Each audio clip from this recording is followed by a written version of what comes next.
Welcome to my videos. So guys, today in this video I'm going to discuss why some immigrants are leaving Canada. Before I proceed further, if you have not already subscribed to my channel, please go and subscribe right now. And also I would like to clarify that the analysis that you're going to watch in this video is totally based on my knowledge and research and my personal interaction with some people. So do not consider it any expert or government or advice, and if you take anything out of this video, you do it at your own risk. So guys, it's true that people are leaving Canada. Some people, I won't say everyone. Of course, this is nothing new. People have been doing it before pandemic and they are doing it now. But recently this is coming more and more in news. If you do Google research, you'll find lot of stories and lot of articles about it. So why it is all of a sudden in like so much of limelight? Why this topic has been brought up? The reason is quite simple. Since the beginning of Russia-Ukraine war after the pandemic, during the pandemic everything was down, whole world was down. So I won't go into any specific. And during the pandemic, Canada provided much better support than many other countries. I totally acknowledge it. But now the current situation is cost of living is skyrocketing. You see the average rent to acquire one bedroom apartment in a city like Toronto. I don't have to tell you the numbers, you know it, and it varies. So you can see it's very high. Cost of living is just not about housing. Of course, housing is important. Then what else?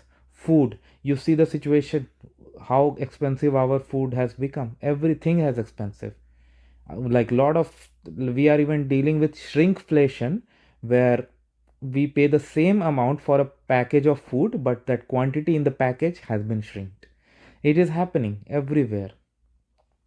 If you see the food banks, many food banks are running at capacity or near to that, and soon they will be out of capacity if the things do not get better. Even full-time job people are forced, those who are in low income and pay high rent and mortgage, they are forced to go to them because they have no other option. So for a newcomer who comes to this country with a dream of having a successful life, now suppose somebody lands today and does the research, what are they going to find? Very high rent, high cost of living, and if they think of getting a home, do you really think it's going to be easy? It is not, because of course everyone's circumstances are different, but as a general thing, if I come to this country with little saving and I start doing a job, I need to save some money before I make a down payment and I purchase a house.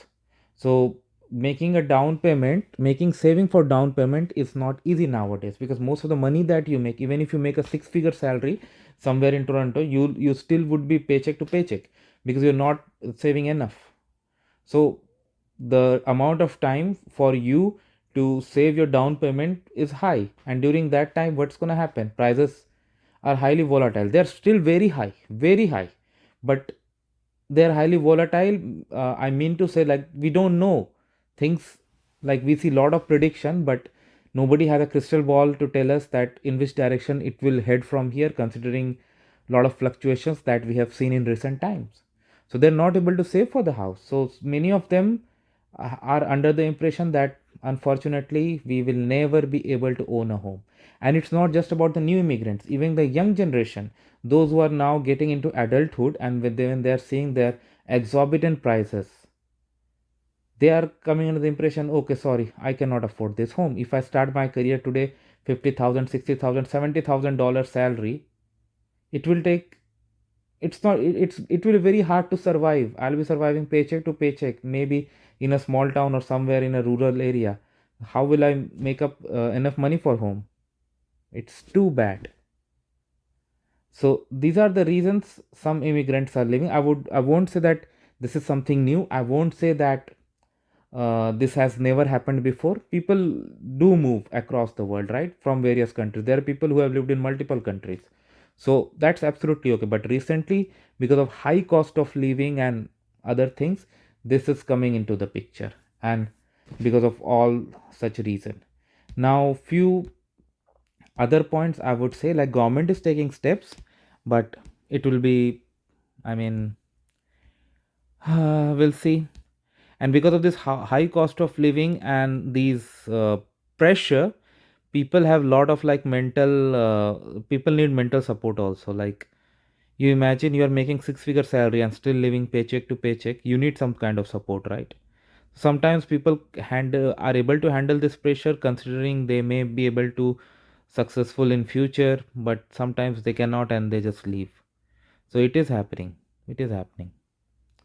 So I'll keep you guys updated. Thanks for watching this video.